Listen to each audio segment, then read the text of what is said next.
The lantern trembled.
The next morning, I tried to ignore the unease.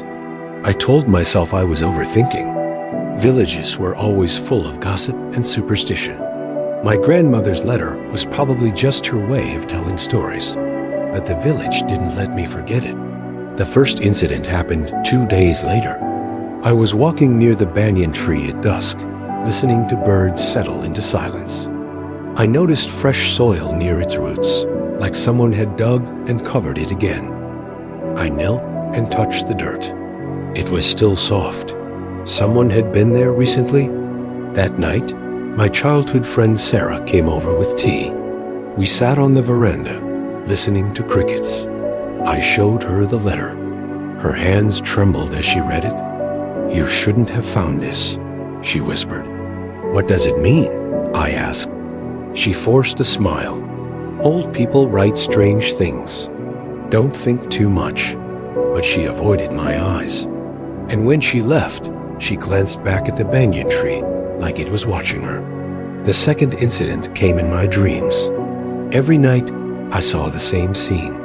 My grandmother standing under the banyan tree, whispering to someone I couldn't see. My father was there too, arguing with a group of villagers. Then the earth opened, and something was buried. Every time I tried to move closer, I woke up sweating. I began asking questions. Old Khalid, the village elder, shook his head when I asked about the tree. "Some stories should stay buried," he said. "Buried where?" I asked. He stared at me for a long time. "In memory." The third incident was impossible to ignore. One evening, I heard footsteps inside my house. I thought it was a thief. I grabbed a flashlight and walked down the hallway. The door to my childhood room was open. The wall panel was loose again. The letter was gone. My heart raced.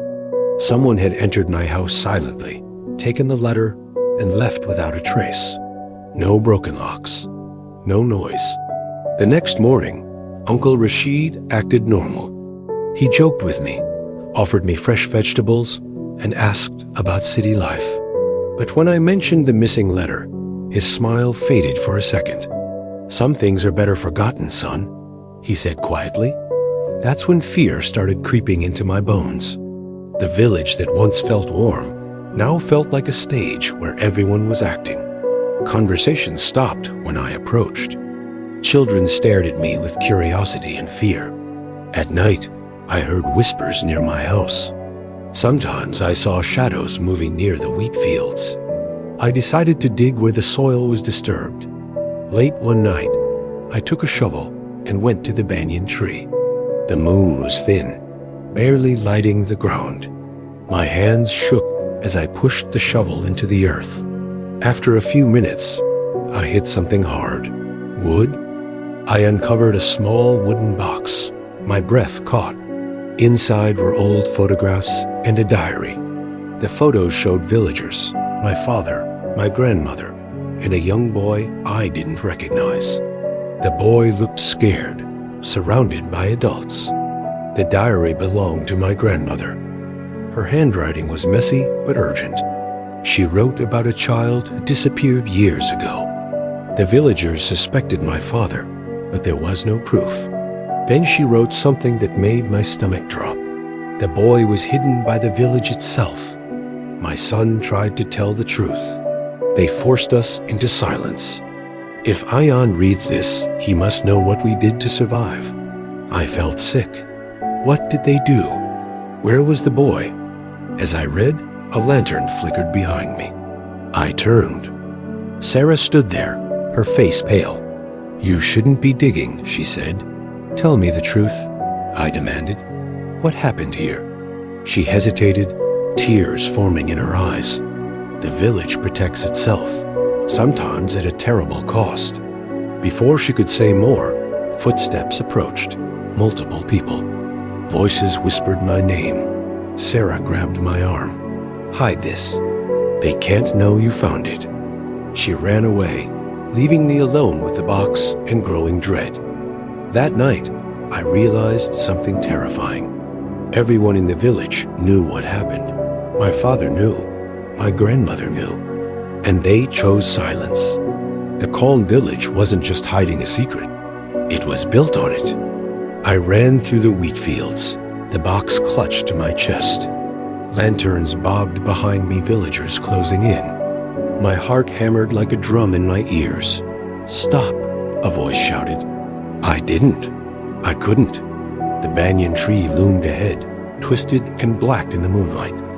I hid behind its massive roots, gasping, shaking. Shadows moved closer, faces obscured, murmuring.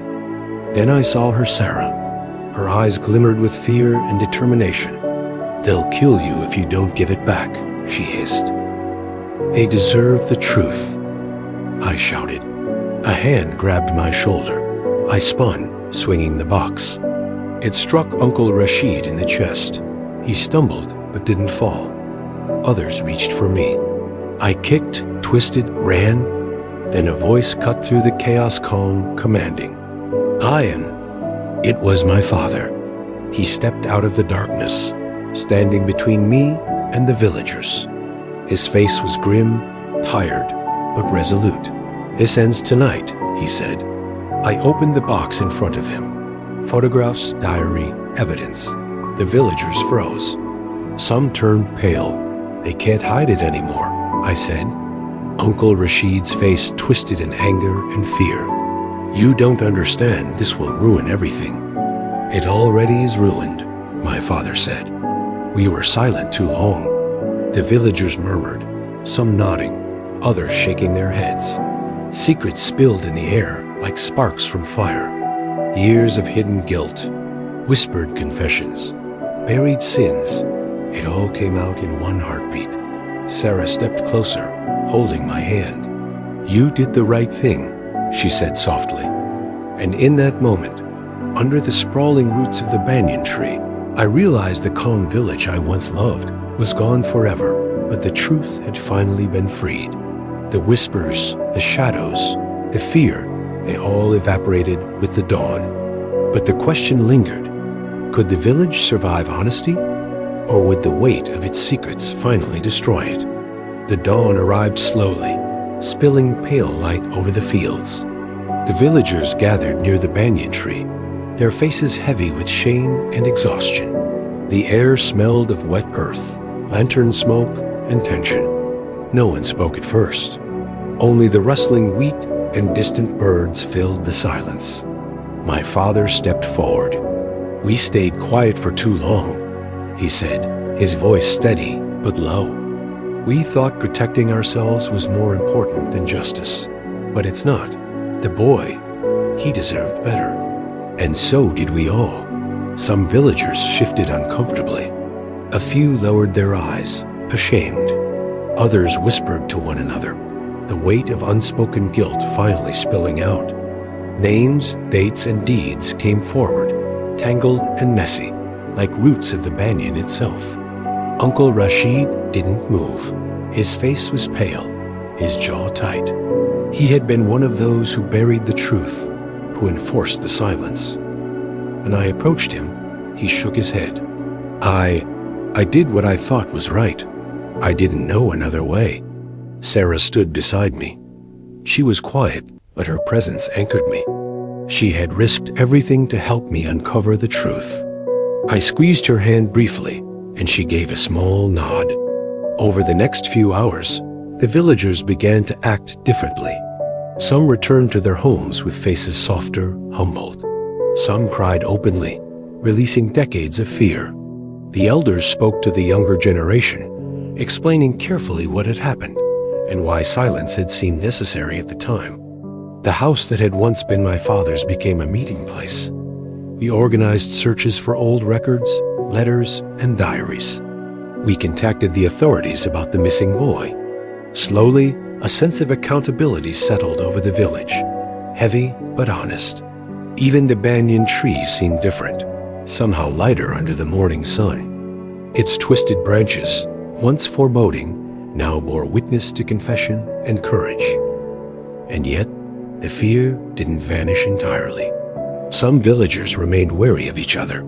Shadows of the past clung stubbornly, but at least now we were facing them. I spent the morning walking through the wheat fields, the wooden box still in my hands. The photographs and diary pages had been copied and secured. The village knew the truth now, and for the first time in years, I felt a cautious hope. By noon, the villagers gathered for a meal together, simple rice and vegetables. shared openly. It felt different from the usual quiet gatherings. Eyes met, and there was acknowledgement rather than avoidance. People laughed nervously. Children ran through the fields again, though now with a sense of awareness. The world hadn't returned to innocence, but it had shifted. Something important had been reclaimed.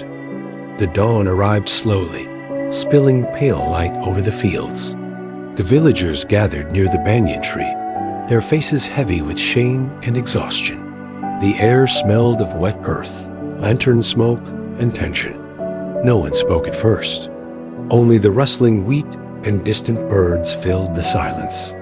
My father stepped forward. "We stayed quiet for too long," he said, his voice steady but low. "We thought protecting ourselves was more important than justice. But it's not.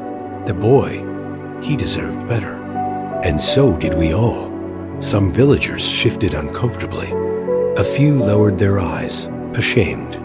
Others whispered to one another, the weight of unspoken guilt finally spilling out. Names, dates, and deeds came forward, tangled and messy, like roots of the banyan itself. Uncle Rashid didn't move. His face was pale, his jaw tight. He had been one of those who buried the truth, who enforced the silence. When I approached him, he shook his head. I did what I thought was right. I didn't know another way." Sarah stood beside me. She was quiet, but her presence anchored me. She had risked everything to help me uncover the truth. I squeezed her hand briefly, and she gave a small nod. Over the next few hours, the villagers began to act differently. Some returned to their homes with faces softer, humbled.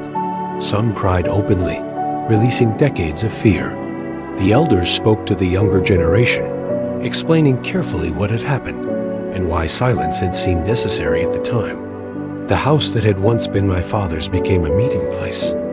We organized searches for old records, letters, and diaries. We contacted the authorities about the missing boy. Slowly, a sense of accountability settled over the village, heavy but honest.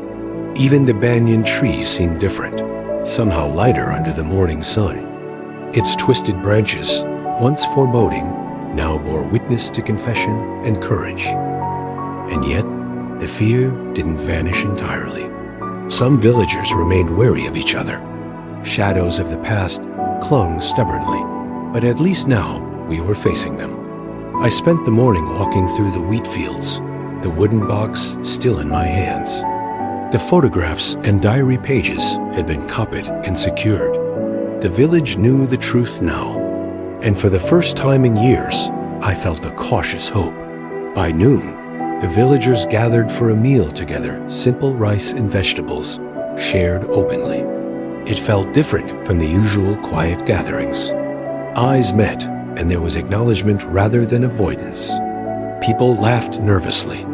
Children ran through the fields again, though now with a sense of awareness. The world hadn't returned to innocence, but it had shifted. Something important had been reclaimed.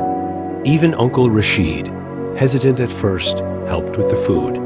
His hands shook as he served, but there was a humility in him I had never seen before.